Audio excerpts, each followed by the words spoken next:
Here we are. It's the start of a new show. A challenge for two hosts to talk about everything that is DC. This is the first chapter of the DC Alliance podcast. My name is Greg. I'm one of your hosts. I am the Bat Daddy 52. I like a lot of DC stuff. And I've got another guy with me that loves DC as well. My homeboy Travis. How you doing, T-Bone? Doing great, Greg. Really excited for this podcast as DC is my first love. I don't think there's a character I don't like.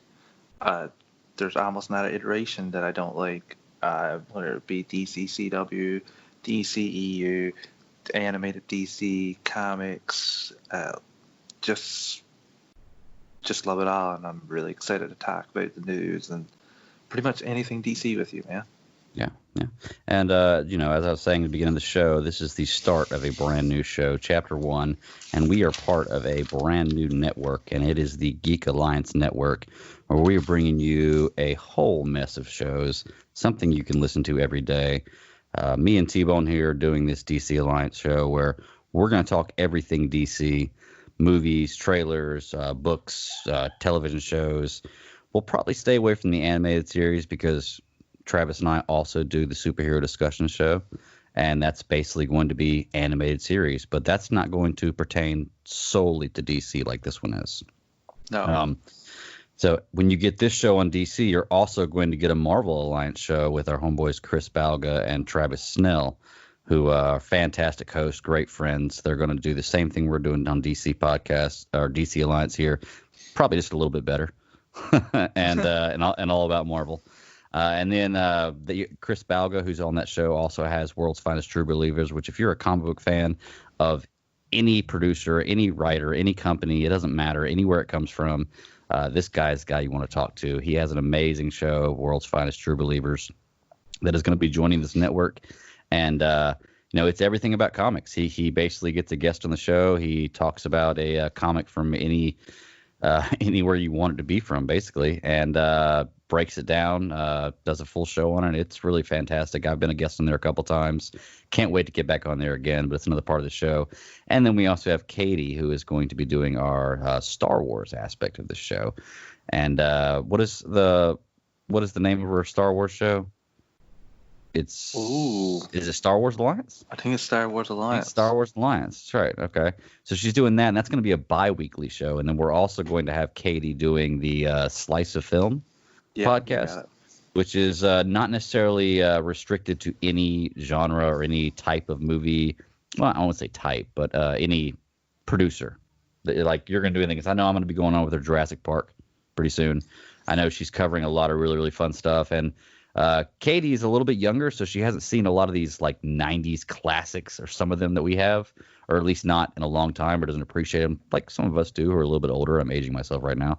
But it's a fun perspective to get that from them. So she's going to have that bi-weekly, and all together, man, we make up the Geek Alliance Network, podcast network. And it's starting off, this show should be dropping June 2nd, should be today.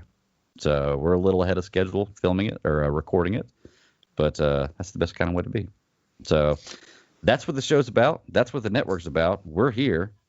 And, man, let's for the fans who don't know much about us or haven't heard us from anything else, let's give them an introduction to us and what we're about and what the show's going to be about. Well, I guess I'll jump in. Travis is my name. Love pretty much anything DC. I've been a fan of DC stuff for a very long time. I think it started with Batman, the animated series, and just blossomed from there. I really enjoy the DCEU. I'm excited to talk with you about news and trailers and anything pertaining to that. I was a big-time DC CW fan, waving the banner of Arrow. Arrow is still my favorite TV show. It pretty much got me back into the swing of things with these characters and this whole universe of DC. My enthusiasm has waned a little bit since Arrow has ended, but I still consider myself a pretty big fan and pretty knowledgeable in the DC CW. love the DC comics as well. I just related to the DC characters a lot more than I did the Marvel characters. And Batman is my OG favorite, but I must say, since Arrow, Oliver Queen / the Green Arrow has skyrocketed for me. He went from a pretty much unknown character to me to a staple in my regular viewing, in my regular reading. I've read so many Green Arrow books since Arrow started. So yeah, I just really excited to talk with you, Greg, about anything DC, and couldn't be a bigger DC fan. Oh yeah. All right, let's see something here. Y'all want to see something fun? Travis, season 2, episode 4. What's the title? Arrow. Season 2, episode 4 of Arrow? Yeah. Oh, you're putting me on the spot here, Greg. I am. I want to say it's Broken Dolls. Okay. So you at least got an idea. How about season 5, episode 7? Oh. Oh my God! You're like making me. Season 5, episode 7 is Vigilante. It's when Vigilante shows up, and I'm pretty sure it's called Vigilante. Yeah, this guy knows more about the Arrow. I think I'm mistaken. Yeah. I think Broken Dolls was season 2, episode 3, and season 2, episode 4 was called Crucible. I think it's the whole thing about Brother Blood. It talks about going through a crucible and it changing you. You can either come out the other side a better person, or you can stay in the fire and be the anger and hate that you experienced. Yeah. Hey, anybody else who thinks they're a bigger Arrow television show fan, come at Travis. I dare you. I just want to let the listeners know I had no idea that was coming. That I could be wrong, so you fact check me on that. But I do think that both of those are right. I feel a little shame that I said Broken Dolls when that was season 2, episode 3, I think. But anyway, it clicked in. But still, you are so terrible. You were off by 1 episode. Oh my gosh. Anyway, I just want to point that out. Your Arrow fandom is very, very strong. This guy's who I go to for that universe. And speaking of that, I know that some of the stuff we're talking about covering is obviously we're going to do TV shows, try to do some series. I know we want to Doom Patrol season 2 is coming out soon, so I know we want to talk about Doom Patrol season 2. But before we do that, we probably want to kind of do a recap of season 1, so that might be something in the future. I know we're starting the show out with Stargirl. As of the moment we're recording right now, episode 2 came out. I think, was it yesterday or today? Yesterday. Yesterday. Okay. So episode 2 came out yesterday. I haven't had a chance to watch it yet. And I don't think Travis has either, but by the time the second episode of this comes out, all 3 of the first Stargirl episodes will be out. So we're going to cover that in the second episode of this show. So that's kind of the direction we're going, and any kind of news that really happens between now and then. Me and Travis are on another podcast called the Super Civil Servants Podcast, which is not associated with this network, but just, good friends of. And it's going to be basically like that, where we cover, just about everything. We're just going to kind of limit it to DC. So everything there is DC out there, news-wise, movies-wise. If there's a slow week and there's nothing to do, maybe we'll start covering Batman 89 or, and work our way chronologically through Batman films, something like that. I know that I'm a big advocate of fan interaction as well. I like it if you listen to the show and you have an idea for the show or you want to talk about something in the show, talk to me about it. Contact me on @theBatDaddy52. Contact me at the show handle, which I don't know by heart right now, so I have to look it up at the end of the show. I'll talk to you about it. I'll put it on the show. I love guests too, so I think, Travis, you probably feel the same way, yeah? Yeah, you hit me up on Twitter at Travis_156. You got any listener questions, any ideas, the top 5, the top 10 of anything that we rank? We're pretty open to suggestions. We're going to cover the news and events that happen here, but we're pretty much open to suggestions and open, like Greg said, to fan interaction and fan suggestion as well. And just as a teaser, there is going to be a crossover that's already planned between us and the Marvel Alliance podcast. And I feel like it's going to be 3 against 1, but it's okay because I'll fight it. The topic's going to be Green Lantern versus Doctor Strange. It's all the details I'm giving right now. Follow my Twitter feed if you want to find out more about that, because it comes up oddly more than I thought. I think it really should, or really would, but it comes up. I really tried to hold in that groan that time. Because folks, I've heard this being echoed by Greg so many times that I'll make you wish I had $1 for every time that he mentioned it. I'll make you a believer. But that's, I don't hate either of those movies, to be honest with you, Greg. I actually enjoyed Green Lantern. I thought there was some things they could have done better, but I don't think it was near the train wreck that people say it is, including Ryan Reynolds. Yeah. I think that honestly, that's the worst part about the media for the movie is when the lead role is trash in the movie, it's doomed. You know, I mean, and I feel like that was the worst thing that could have happened. But I also understand him as well, Greg, because he went through numerous rewrites, and that I don't know if you ever had a chance to read the initial film script, because that one was fantastic. Yeah. And they kind of changed that a lot. We might have a show about that. Mm-hmm. Sounds like a good show topic. But no, I actually haven't done that because I don't really want to sully my taste of Green Lantern. I have the extended cut. You know, every once in a while I'll turn that thing on. I think it's an awesome movie. And, you know, I have feelings about it versus Doctor Strange as far as being the exact same movie. But we'll get into that argument later. So, folks, let's take a real quick break and listen to this ad.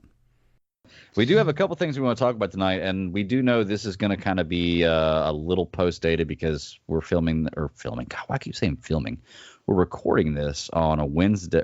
God, what is wrong with me? On a Tuesday evening, and the show is not going to drop for a week. So we're a week behind. So we tried to pick a topic that we knew would still be relevant in a week. I know this will be relevant in a week. It's been relevant to me for quite a while. You know, I'm talking about the Snyder Cut.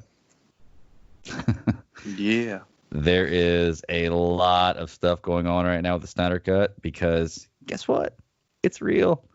And guess what?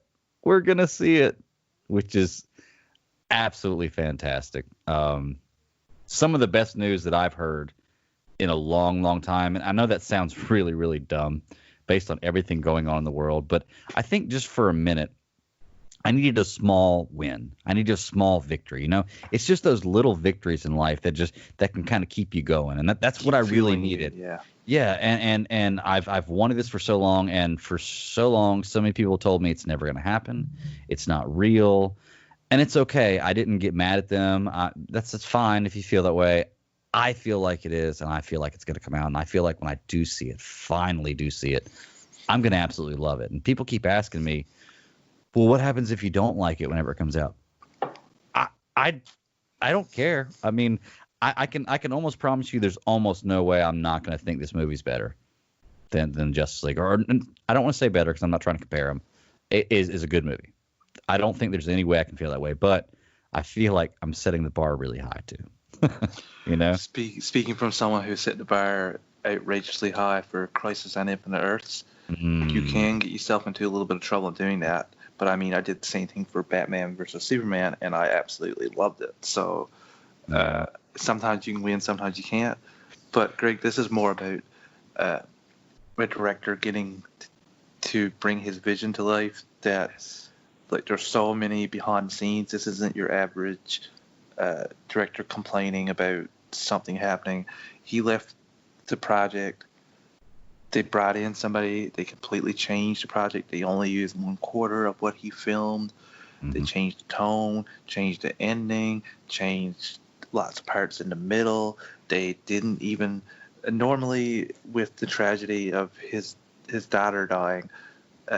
Normally a studio would just push back the release date. We see it a lot now with COVID.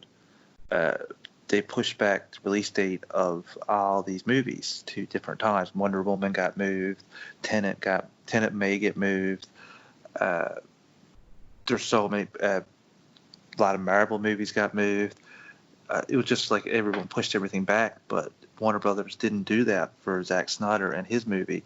And a lot of it was because there were a few executives that were due bonuses if the movie hit certain numbers. And with AT&T coming in and buying them, they wanted to get that movie out before that purchase took place and before they could be changed or taken out of their positions, just in case it actually did happen. And sure enough, they did get taken out. Most people did get taken out of their positions, but I still think that was a rather greasy way to go about it, because there's a lot of stuff in Justice League that I do enjoy, but I don't know how anybody who gets paid at an executive level sees the opening of that Justice League movie with the CGI on Superman's face and thinks to yourself, that movie is ready to be released right now. That is ready for mass consumption. That's the problem I have with it. It's just they didn't think of the fans. They didn't think of the characters, the history of the characters. They just thought about money for themselves. And Snyder had a similar thing, not quite as bad, with BVS, where they made him put it down from a 3-hour movie to a 2.5. I don't know a single person who watches BVS, the Ultimate Cut, and thinks that the theatrical cut is a better movie. Right. They made him got 30 minutes of that whole movie, all the plot. A lot of Lex's plot is gone. Lois's stuff is gone. Clark's investigating stuff is gone. And they did that solely so they could put the movie in get more screen times per day to get more money. That's the sole reason they did that. And that movie got eviscerated by people. But like, I watched a video last week of 4 people from Collider, including John Schnipp, who's not with us anymore, saying that more or less they didn't really enjoy the theatrical cut, and all of them came away saying it was a vastly better movie. They actually really enjoyed the movie. A lot of them gave it 7.5 to 8 out of 10. Whereas the theatrical cut had been super frustrated. So it was nice to see that, because that's a bit of vindication, because that's the movie that he wanted to put out. And now we're getting his version of this, and a lot of chain events, but the biggest thing that made this happen was the fans, the good release of Snyder Cut fans, because I will admit there are some toxic people in the fandom. There are some people that go to the extremes, go crazy, tell people, like, give death threats, tell people they're terrible, just really toxic behavior. But as I was saying, as we said on Super Civil Servants podcast, and I've said numerous times before, there's people like that in every fandom. There's people like that in Star Wars, what they did to Kelly Marie Tran. They basically bullied her off Instagram, and there's people saying, like, The Last Jedi is not real, it's not canon, they don't like it, and they just go toxic on that. But in all honesty, there's even those kind of toxic fans in sports too, for different sports teams, where who you think may be a better player than another. There are people that argue with normal points, and you can have a civil debate with, but then you have other people that just go right off the deep end, insult you personally, and utter death threats. So like I said, there's a lot of good and a lot of bad with social media, but if you focus solely on the bad, you're going to think that everything is terrible. But you just got to look at the good people, what they did for how much money they raised for the American Society for Suicide Prevention. It was almost, I think it's pretty close to $200,000 they've raised now. So, like, there's a lot of good, and whenever anyone talks about the toxic people in the fandom, I always point to people like Tim and Scott from DC Film Squadcast, who are, like, the easiest going people. They don't insult, they don't get mad, but they're the kind of fans that I talk about when I say, like, there are good fans in this movie. There are more good fans than bad. And these fans need to take a little lap, because without them pushing, without them letting WB know that there was a demand for this movie does not happen. This is like something we might see in a documentary 20 years later. Snyder even says that himself. But this, Greg, when this happened, I watched along at the Man of Steel watch party for this, and when Henry Cavill came on, oh boy, was I ever excited. I thought, like, me too. Something's happening. But he even kind of, the way Zach mentioned it, when they actually asked him whether he's going to release the Snyder Cut, I kind of didn't believe it was going to happen, because he was hemming and hawing. And I was just like, just say it's happening, please, say it. and he didn't do that right away, but he showed that it's going to happen in 2021 on HBO Max. And that's another thing. I don't think it happens without a streaming service like this. We may not even get the 4-hour movie that he's talked about. We may get it broken up into 6 episodic chapters. And I think, personally, I know that you're not as big a fan of that happening. You'd rather see the 4-hour cut, but I think for a streaming service, I think it's the better way to go is the 6 chapters, because you can have a lively discussion each week about the chapter that you've seen. And also, I no one will ever convince me that one movie is a service seller. I don't think so. You'll get some people saying that they're getting HBO Max because of Zack Snyder Justice League. Me. But I think a lot of people, especially once you start week 1 and they hear about it and they say the only place you can go to HBO, they will get it, and they will at least keep it for the length of Zack Snyder's Justice League if it goes for 6 weeks, a chapter each week. So I think that's a bigger service. Sorry, I just think that's a bigger streaming service seller than having it as a one-off movie. Well, and in this situation, I'm in a very small demographic too, because I'm a person who doesn't own HBO and doesn't watch anything on HBO. So for me, this is a seller. And I feel like that's a rare. I think that if you're an HBO fan, which they have great shows, I just don't ever. I don't have it. I don't know. There's so much other media out there. I'm okay without purchasing that one. But now that this one service has all of that stuff that I would like to one day watch, and I think it has really great reviews and is probably really, really great stuff, and the Snyder Cut Justice League, oh yeah, I'm buying it. Like, hands down, 100%, I'm buying it. There's no way I'm not buying it. So for somebody like me, and maybe that's why I feel that way. That's why I feel like more people would be that way, but I'm probably wrong. Like, I'm probably in the very, very minority of people who don't own HBO or watch HBO shows. So, I mean, that's probably where where I feel the way I do about that. You know. Well, I don't think you're by yourself in that regard. But also, people got to realize HBO Max is more of a U.S. streaming service. I know in Canada we won't be able to get HBO Max. We have a different streaming service called Crave TV, and they have a deal with HBO and Warner Brothers that they get some of their content and they put it on, but they don't have all of it.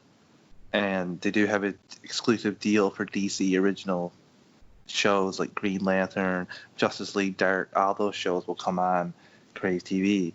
But I don't know about this Zack Snyder Justice League. This better come on that as well, or I'll be crying. Make sure you can see it. I will find a way. Don't worry about it, buddy.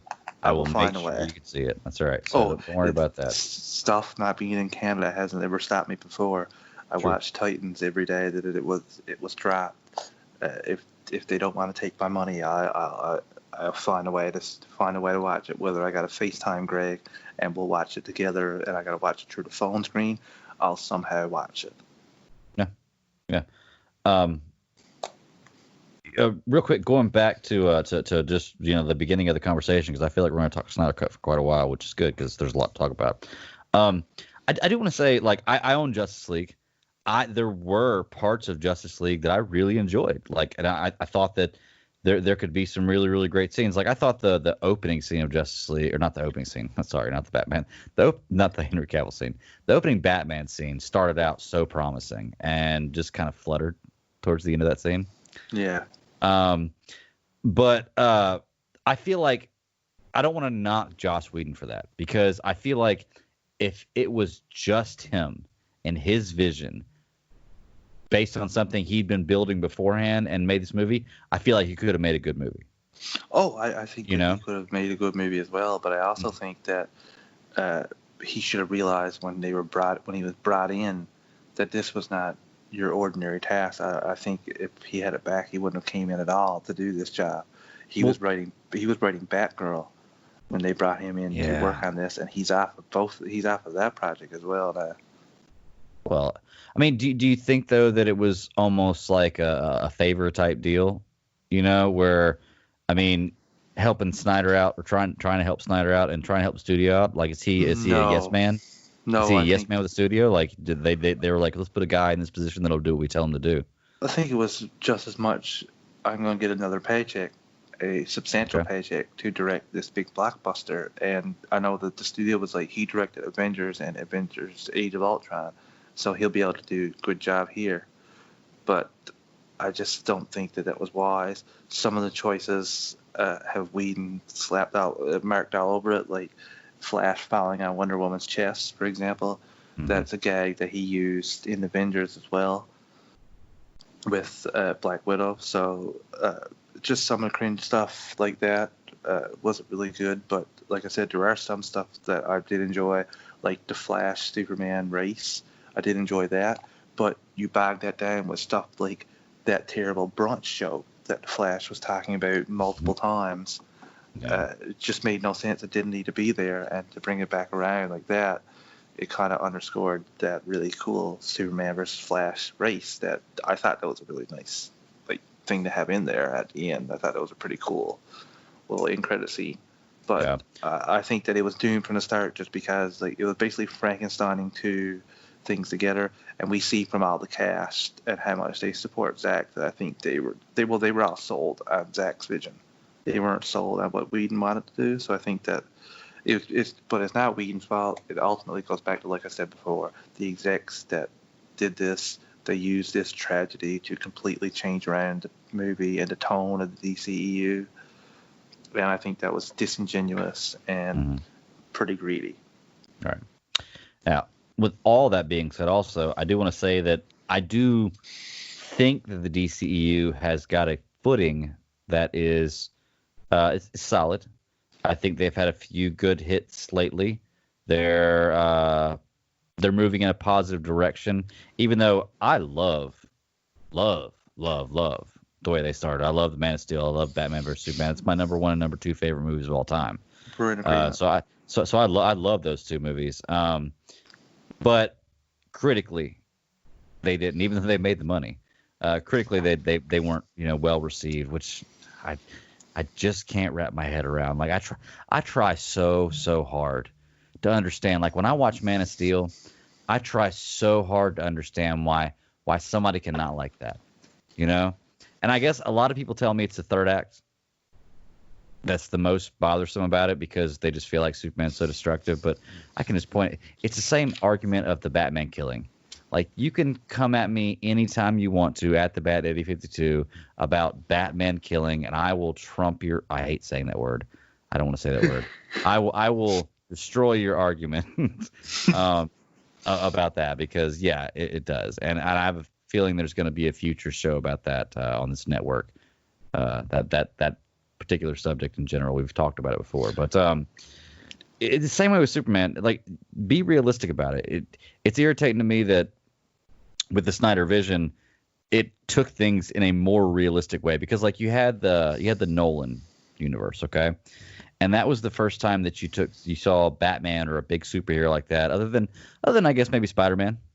Spider-Man had been like that, but you were starting to see superheroes in a more real world situation, even though I guess I'd put Spider-Man aside because it's still a little hammy sometimes. But you had the Dark Knight series and the Nolan series, and that came through, and it was great. Fantastic version of Batman. Love those movies. Awesome movies. Snyder took his a little more realistic because try to think about it. How would the world really react? Really react if Superman, I'm not going to say an alien, if Superman were here today, how would the world really react? It would be exactly like it does in the movie. And they take the destruction and everything in hand. Everybody got mad about that. Then a few years later, I'm not trying to knock other movies started to take that into consideration, and people were mad they hadn't done that before. I just don't get I don't get it sometimes. I just don't get it.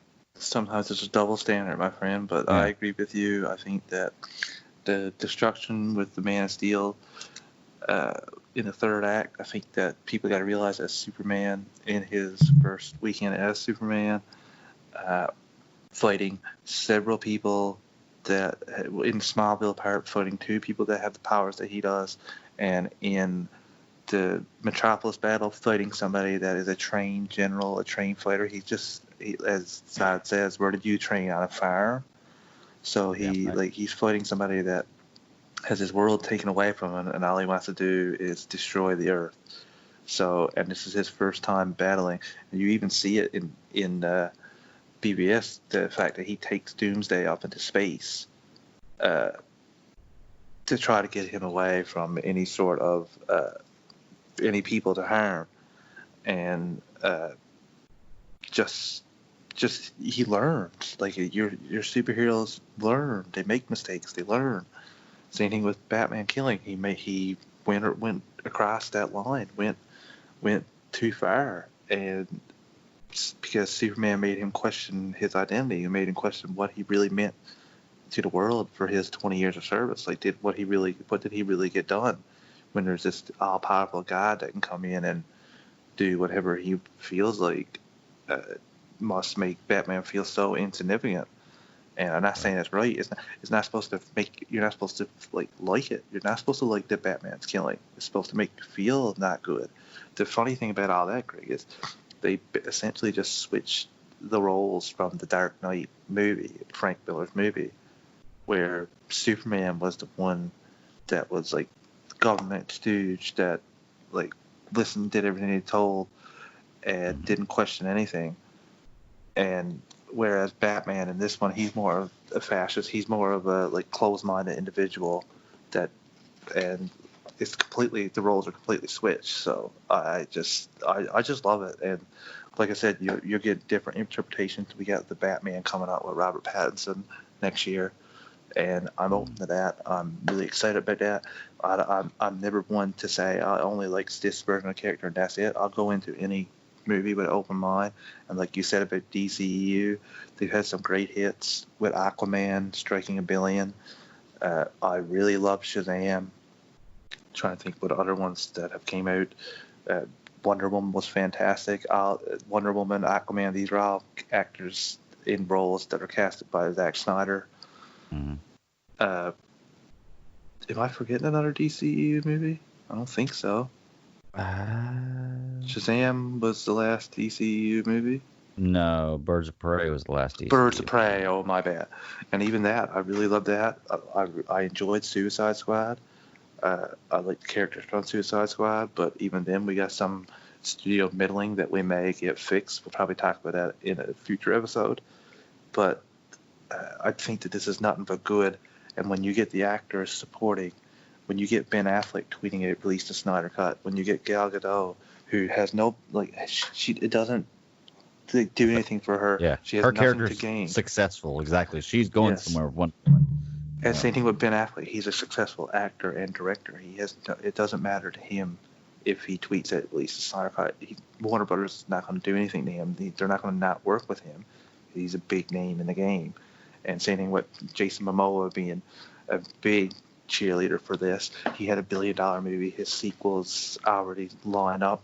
James Bond is working on the story for that. He knows that he's safe in that role. So to see these people come out and support it, tweet about it, that the very next day, Warner Brothers contacted Zack Snyder's agents and got the ball rolling. So people were saying that it's because of COVID that this is happening. Couldn't be more wrong. It's because of the fans and because of never heard a single person or read about a single person that worked with Zack Snyder that didn't have great things to say about him. Right. And you can usually find some people complaining about directors when the shoots go bad or if the movie's critically destroyed. You usually can find somebody saying something bad about him, but you can't find that with Zack Snyder. Everybody really enjoys working with him because he has a love for these characters, and it's his take. Like I said, you're gonna get different takes. This is his take. In another 5 years, you get another take of a different character. In 10 years, 20 years, we're going to get numerous takes. We had Batman 89. We had Batman Forever, Batman and Robin, Batman Begins, and then we had Batfleck. So, and now we're going to get Bat or Bat or whatever they're calling it. String being Bat. But like I said, it's silly to me. If you don't like it, that's okay. But the amount of hate that this man has received on Twitter from uh, so-called journalists and bloggers and stuff like that is just, it's laughable to me. It's just really sad. I'm always one of those people that if you don't like something, just move on and focus on what you do like. You don't have to keep talking about something that you don't like, but like me and you have talked about offline, being negative gets more clicks and more views than being positive. Right. Mm-hmm. So you can see why people talk about it, but I just think it's a crime that he's gone through what he has. Folks, let's take a real quick break and listen to this ad. Yeah, dude, I totally agree. You know, you go back to the different kind of cuts, or not cuts. I'm sorry, different kind of interpretations of Batman, and just nailing that. Not even Batman. Well, let's stick to Batman. Different interpretations of Batman. There are none that I hate. There are some that I like a lot more than others. Ben Affleck will always be my preferred Batman. I loved the way it looked. I loved his take on the character. Just loved it. My choice. Doesn't mean if you like something else, it's wrong. But with Snyder's vision, man, like he was never able to portray what was going to happen. Or excuse me, that's not wrong with this. It's not that he wasn't going to portray what's going to happen. We know he's not going to portray what's going to happen. People had a problem with the origin stories, like with Superman. Like that was the biggest deal. Was our biggest complaints I heard was, well, Superman would know how to do this. He wasn't learned how to do this. It's not a learning process. I think that with every character, you have to have a learning process. Like you have to have that. If you're going to have an origin, you've got to have how they got there. They're not going to be super powered immediately. And that was Snyder's take on this. I mean, I'm trying to think of a character that doesn't have an origin or doesn't have like some kind of learning to hone their abilities and be their powers that is huge and popular that you know, like any franchise. Because I can't think of any. But for some reason, Superman has to know exactly how to do everything immediately. Yeah, and you'll see in other portrayals in different forms of media, like animated or even comics, he doesn't do that right away. He doesn't know right away. Right. In some, maybe, but he, like you said, he's learning. In this, he's relatively young, and like you said before, just imagine if this person actually that's what he's trying to do. Yeah. He's trying to imagine these characters existing in the real world, in the world that we live in right now. And if there's any indication, a certain person that presides over your country would definitely be wanting to control that man, and probably say he's more powerful than Superman. But I digress. That's just the way that he looks at these things. That like Perry White says in Man of Steel, like, could you believe, like, what would the public would react if a being like this existed? And that's the way I hear people complain about Pa Kent and his death scene in Man of Steel. I mean, he says when he's talking to a young Clark, we expected the government to show up on our doorstep, and they never did. And that's what their fear is. And that fear is the same thing in the Smallville TV show. He's telling his kid he shouldn't be intervening. He shouldn't be like saving people. He don't want to put the spotlight on them because they'll come and the big fear for Pa Kent is that they'll come, take Clark away and experiment on him. And what do we see happen to Zod in BVS? A shady government person approves of Lex Luthor doing experiments on him, cutting him open, finding out that kryptonite hurts him, finding it like just it's exactly what he fears. And I think that would exactly happen in this day and age. People would freak out. People would be frightened to death, and some other people would think he's a god and worship him. And it would be, I think, it would be beyond. I complain about sports shows having like sports talk shows, debating and talking about who's the best player of all time in certain sports, or who like talking about every game, talking about every player's every action, what he does off the field, what he does on Twitter, but it's just every little detail is picked apart and debated and talked about. You're telling me that Superman wouldn't be talked about all day, every day on TV? Like there'd be a network, a show, a station, like that ad channel, like 1232, just for Superman. It'd be like the Truman Show. It'd be 24/7 discussion of Superman. It would be Yeah. debates if he should exist, if he should be allowed to do whatever he wants, if he should be reigned in by the government or the United Nations, if he should, like, it's just relentless. And that's what Snyder tries to take into his movies. And like I said, you don't have to like the movies, but you don't have to treat the director like he's some monster because you didn't like the portrayal of certain characters. Right. That you always can go back and watch Christopher Reeve's movies if that's what you like. Like, they're not going anywhere. No one's taking away. You can always go back and read a comic, a Superman comic by Dan Jurgens or anybody. You can always go back and watch Superman the animated show. Superman Returns. That's your cup of tea. Superman and Lois. Whatever you want to look at, there's so many options there. So why come in and rain on somebody else's parade? And I think that's a big reason why we didn't get the Justice League that I wanted to see and what you wanted to see. And now I applaud Warner Brothers for writing the ship. And Greg, I couldn't be more excited for this. Well, okay. So before we start, because we're gonna reel it back in for a second, because we just totally strayed off from what we were talking about. We were originally talking about Justice League coming out, then we started kind of having a little love fest for Snyder and defending his movies, which is fine because that's what we do and we love it. But if you feel differently, I'm open to talk about it. But I feel like his version of these heroes, at least Batman, because I'm way more well versed in Batman than I am Superman, was the most comic book accurate that I've seen of any, just personally. But that also has to do with my choice of reading, perhaps. Not sure, but that's my thing with that. But let's reel it back in real quick and talk about the Snyder Cut of Justice League. So it's going to be on HBO Max. They haven't announced if it's going to be a series of shows or a movie yet, right? Yeah. They have? No, they haven't. Yeah. Okay, they haven't. Okay. So I personally would love to see it as a movie, but that's me.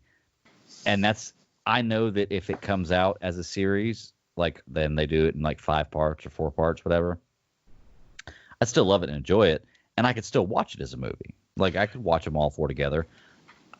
The more I think about it after my first initial reaction to that, it may actually be better if you can give me the absolute most information, footage, best product out of 5.5 hours of storytelling with this, because you weren't able to finish what you were going to do. Give me the best of what you got. I'll take that. I'm okay with that. I'm going to take whatever I can get. But I can live with that a little bit better. Yeah, same, Greg. But like I said, I think that it's gonna be in chapters, but you will get your wish as well, because I think that it will come out as a DVD, Blu-ray type scenario as well after this is aired, because we get Titans is out on season 1 is out on Blu-ray, and season 2, Doom Patrol, all these other shows are out for that. So I just feel like it's inevitable, especially the numbers. I'm pretty sure. I'm trying to look this up right now, but I'm pretty sure that Man of Steel and BVS are still the highest grossing DCEU Blu-ray sales, physical copy sales of the DCEU. So I think that you'll get your wish as well, but I think for the subscription, I think we're in for it to be chapters. Just even look at the way Mandalorian is as it builds towards people talk about it. You can go through it, and I really think that it's just the perfect way to do it, to build an audience for it, and to build news and to build word of mouth and all that jazz. See, and I think I know the main problem I have with if it comes out in a series. Say they do it and they break it down into 6 40-minute episodes. I don't know how long that'd be, 200 minutes. But anyway, 6 40-minute episodes, okay? 6-part series, 5-part series, whatever you want to say.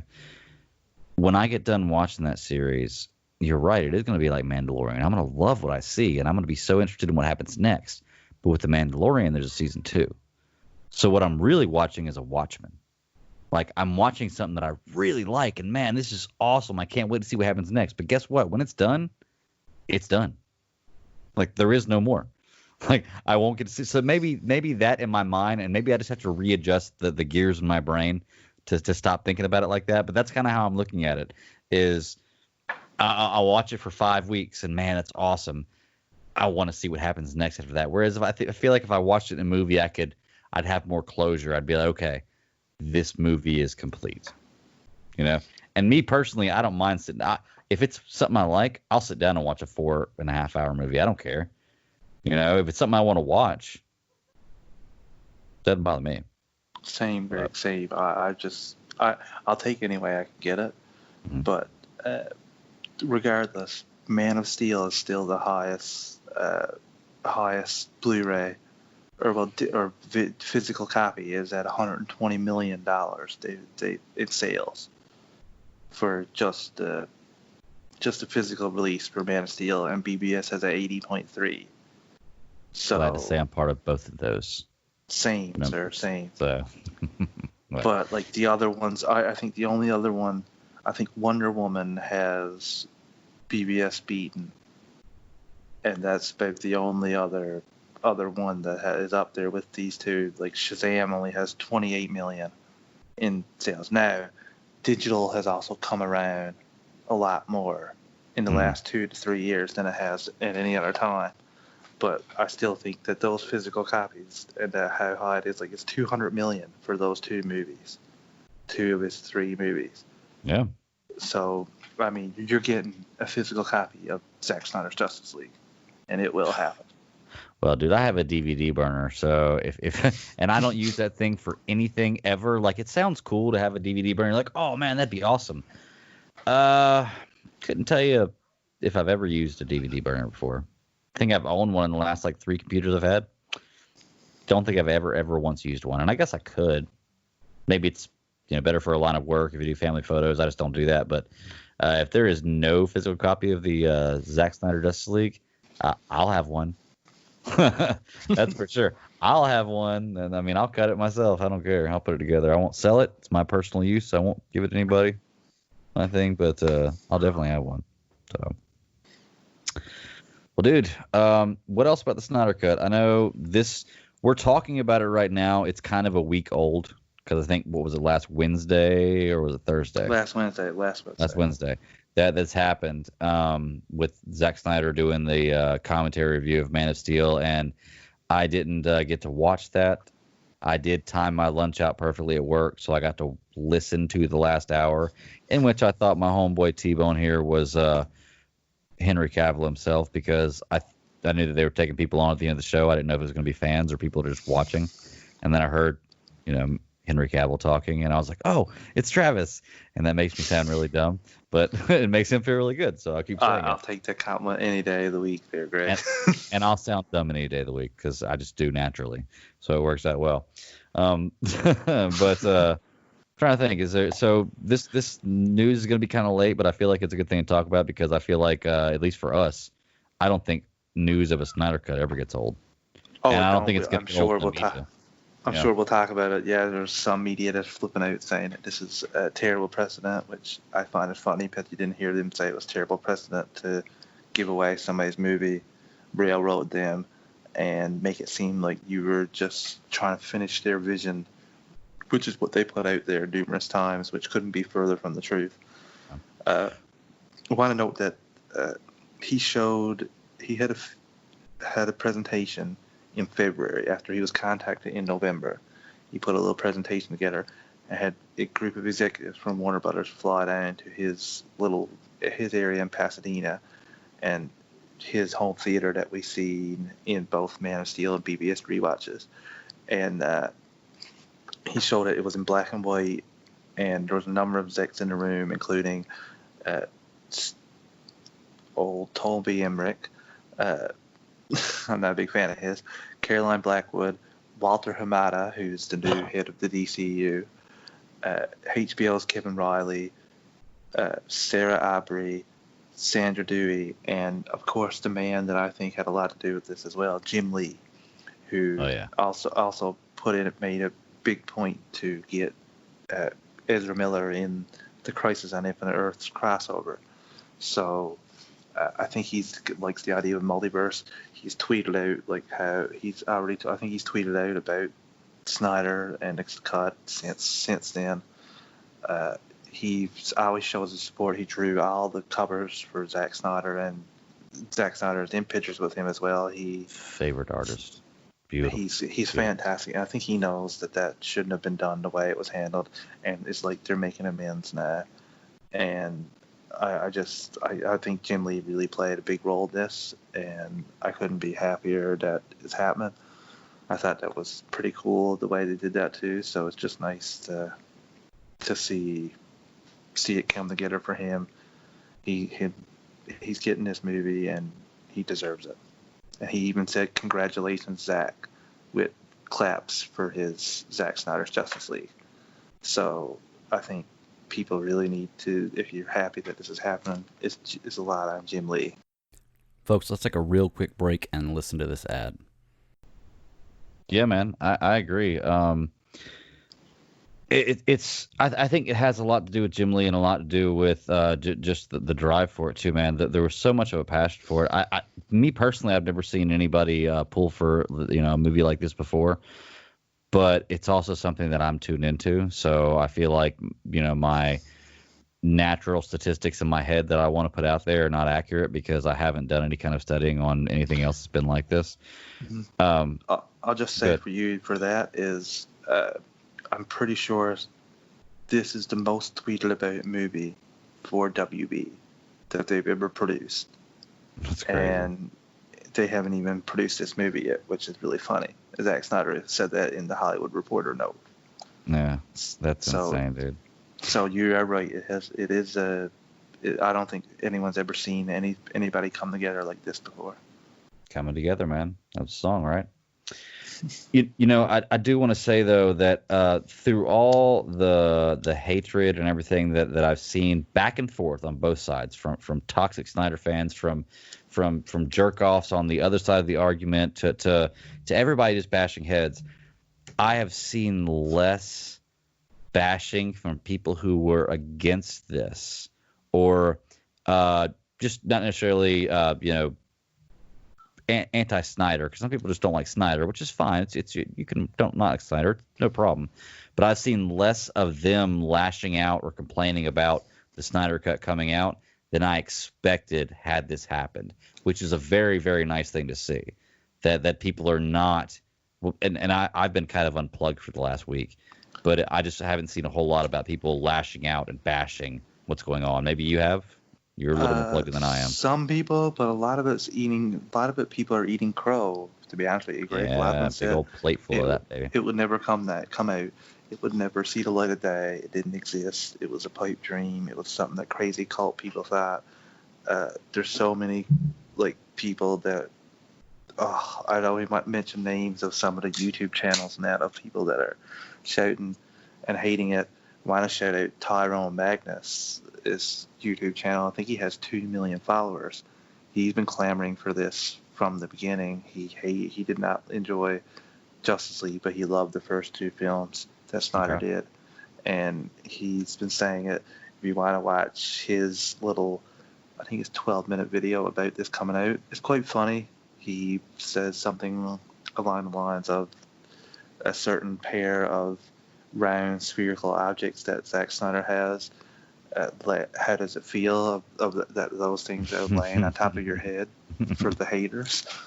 Yeah. So, but yeah, that's even those people though, because he has 2 million people that follow him, and him being for that, him not insulting anybody, but just being for that and saying anytime there's some news, he would talk about it.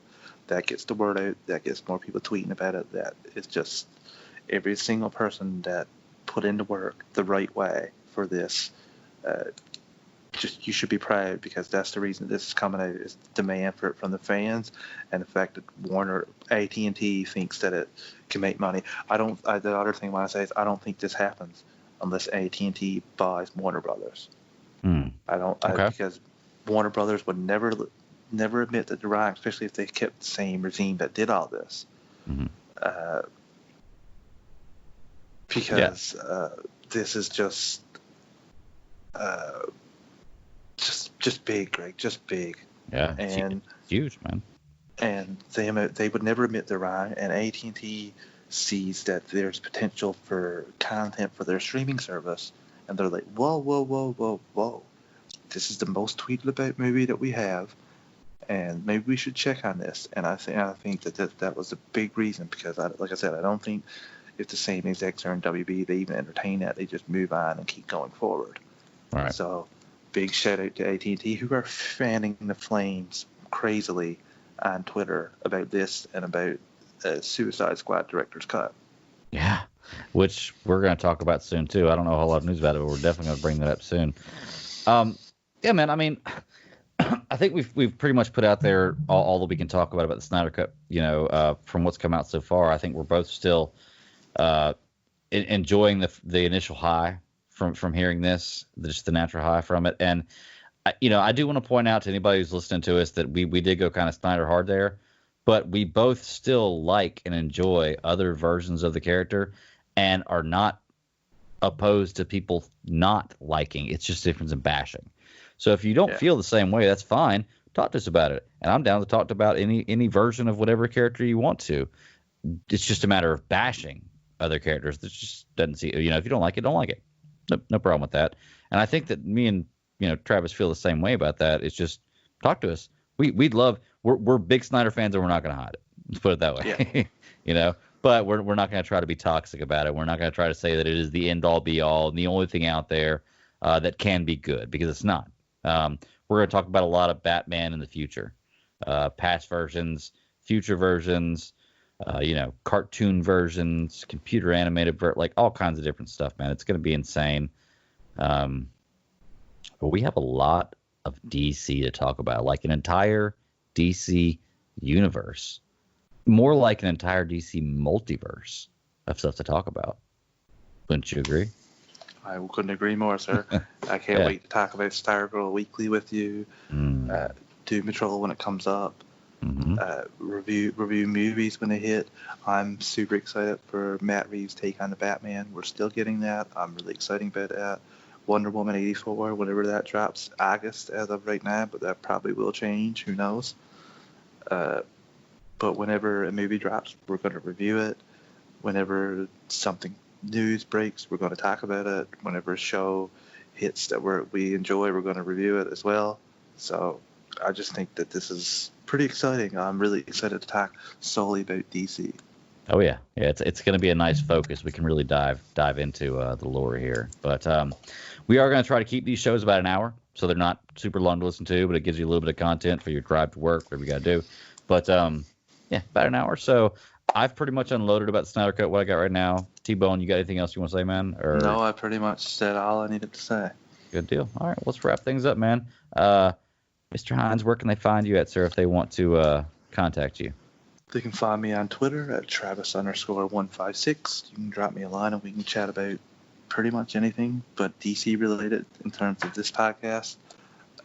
You can find me on Superhero Discussions with Greg as well. We take a look at animated shows from DC, Marvel, Star Wars, pretty much anything animated, we will cover it. Right now we're doing Superman the Animated Series. We just reviewed the first 3 parts. That'll be up on Friday for the listeners. So, yeah, check that out. The show handle is Superhero Discussions on Twitter. Open to any listener feedback, and thanks for listening. Good deal.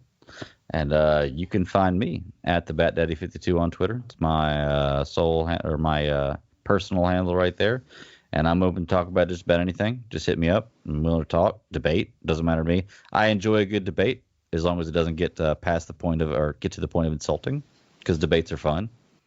But you can find me at the BatDaddy52. We have going to regurgitate what Travis said. I'm going to be on Superhero Discussions with him. I'm also going to be on the DC Alliance podcast, which we're talking about on right now. And I'll have to, in the show notes, put the actual podcast. I think it's DC Alliance Pod 1. Or I'll look it up right now. I think if you just search DC Alliance, you'll find it. I'm pretty sure. Well, if you get on the network, you'll definitely be able to find it. So yeah. I promise you I'll be more prepared with the actual show handle next week. But and then you can also find me and Travis at the Super Civil Servants podcast. We do that on Friday nights with Chris and Katie and Sarah and Nathan and all our friends, man. But those are the main hosts right there. We're all together every week, and we have a bunch of guests on all the time.